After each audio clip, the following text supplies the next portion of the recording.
Part 34। फू Cheng Hong अपनी चोट का फायदा उठा रहा है।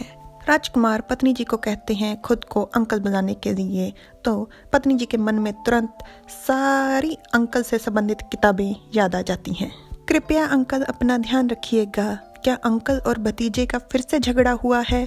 अंकल से प्रेम, ये सब किताबें थोड़ी अशलील ही हैं। पत्नी जी कहते हैं नहीं नहीं नहीं नहीं नहीं, मैं कभी भी आपको अंकल नहीं बनाऊंगा। कृपया अपनी बेशर्म इच्छाओं को शांत कीजिए। राजकुमार मुस्कुराकर कहते हैं बेशर्म?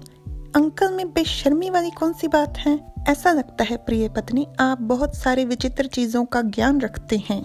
तो पत्नी जी अपने हाथों से ना में इशारा करते हुए घबराते हुए कहते हैं नहीं, बिल्कुल नहीं, कभी नहीं, मैंने नहीं, कभी भी ऐसा नहीं। राजकुमार के ऊपर पत्नी जी की बातों का असर नहीं हो रहा था। इस बात का पत्नी जी को ज्ञान था, तो वो खिसक जाते हैं ये कहकर ठीक है, मैं जाता हूँ और देखता हूँ कि आपकी दवाई तैयार हुई है कि नहीं। पत्नी जी दवाई लेकर आते हैं और राजकुमार को देते हैं। राजकुमार कहते हैं नहीं, ये बहुत ज्यादा गर्म है। पत्नी जी कहते हैं ठीक है, थोड़ी देर रुकिए। पत्नी जी फूंक मार पंखा मार किसी भी तरीके से दवाई को ठंडी कर रहे हैं और उनके गुस्से का पारा पहुंच चुका है 10% पर। और इस बार राजकुमार कहते हैं नहीं, ये बहुत ज्यादा ठंडी है। पत्नी जी कहते हैं ठीक है और अंगीठी पर रखकर दवाई को गर्म करना शुरू कर देते हैं और उनके गुस्से का पारा पहुंच चुका है पूरे 50% पर। इस बार राजकुमार कहते हैं नहीं, ये बहुत ज्यादा कड़वी है। और ये बात सुनते ही पत्नी जी के गुस्से का पारा पहुंच चुका है 150% पर। वो राजकुमार को धोबी पछाड़ कर उनको घुटनों के नीचे दे दवाई जबरदस्ती पिलानी शुरू कर देते हैं और कहते हैं खैर सारी दवाइयां ही कड़वी होती हैं, चुपचाप सारी दवाई पियो। बेचारे राजकुमार पत्नी जी के हत्थे चढ़ गई और उनकी हालत देखिए कैसी हो गई है। उनके मुंह से दवाई निकल रही है और वो कहते हैं अचानक से मेरे जख्म में बहुत ज्यादा दर्द हो रहा है। ये बात सुन पत्नी जी इतना घबरा जाते हैं कि उनके हाथ से कटोरी ही गिर जाती है सदमे में और वो कहते हैं अचानक से क्यों? आप हिलिए मत, आप बिल्कुल मत हिलिए। हो सकता है कि आपका जख्म खुल गया हो, या फिर हो सकता है कि आपके दो जहर जो प्रतिक्रिया कर रहे हैं उसके कारण। बेचारे राजकुमार रोते हुए कहते हैं नहीं, आपने मेरे साथ जबरदस्ती की प्रिय पत्नी, इसलिए मुझे दुख रहा है।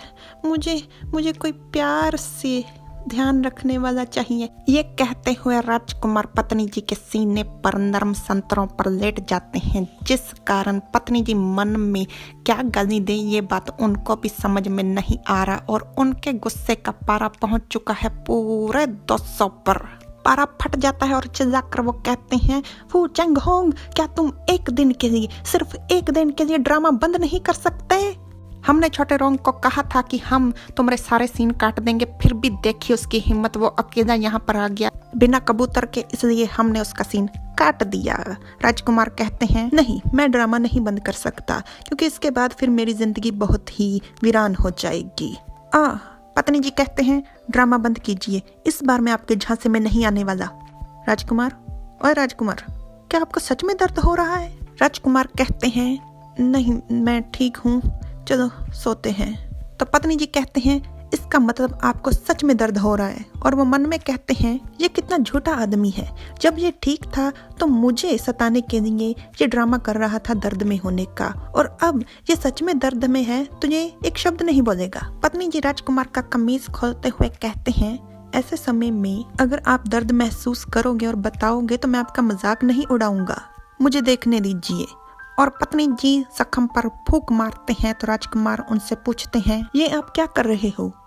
तो पत्नी जी कहते हैं अगर मैं फूंक मारूंगा तो फिर नहीं दुखेगा। जब मैं छोटा था तो मैं गिर जाता था तो मुझे चोट लग जाती थी, तो मैं दर्द के कारण सो नहीं पाता था, तो मेरी माँ ऐसे ही फूंक मारती। पत्नी जी अपने हाथों की तरफ ध्यान दीजिए, वो ऐसे कैसे यहाँ वहाँ घूम रहे हैं। राजकुमार कहते हैं ये कितना बचकाना है, तुम ही ऐसी बातों पर विश्वास करते हो। तो पत्नी जी कहते हैं मुझे पता है फूंक मारने से कुछ नहीं होगा, कोई असर नहीं होता जख्म पर मेरी माँ कहती थी कि जब चोट लगती है और लोग दर्द में होते हैं तो वो खुद को कमजोर महसूस करते हैं, उन्हें जरूरत होती है कि कोई उन्हें स्नेह दे, कोई उनको सहारा दे, साथ दे। जख्म पर फूंक मारना असल में एक तरीका है एहसास दिलवाने का कि मैं यहाँ हूँ तुम्हारे साथ, और हो सकता है कि इस तरीके से सच में आपका दर्द कम हो।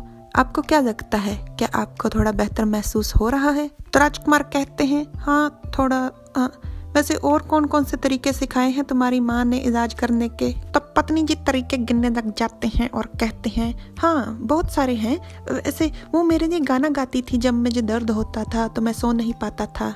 क्या मैं आपके लिए गाना गाऊं?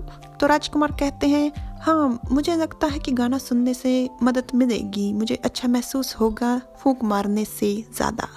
तो पत्नी जी कहते हैं मैं आपको पहले ही बता देता हूँ कि मैं पर्वत वू पे मुलाकात दोबारा नहीं गाने वाला।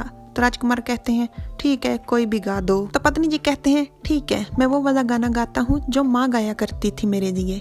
हवा गुजरी पूरे पहाड़ी रास्ते से तो पीच ब्लोसम के फूल खिले, प्रेमी लौटा घर देर से तो लड़की के चेहरे पर आंसू दिखे। वैसे पत्नी जी आपकी यहाँ लोरी वोरी का कोई रिवाज नहीं है, आपकी माँ को लोरी सुनानी चाहिए थी ऐसे प्रेमियों वाले गानों की जगह। पत्नी जी कहते हैं ठीक है, क्या आपका जख्म अभी भी दर्द कर रहा है? ये तो सो गए, शुभ रात्रि।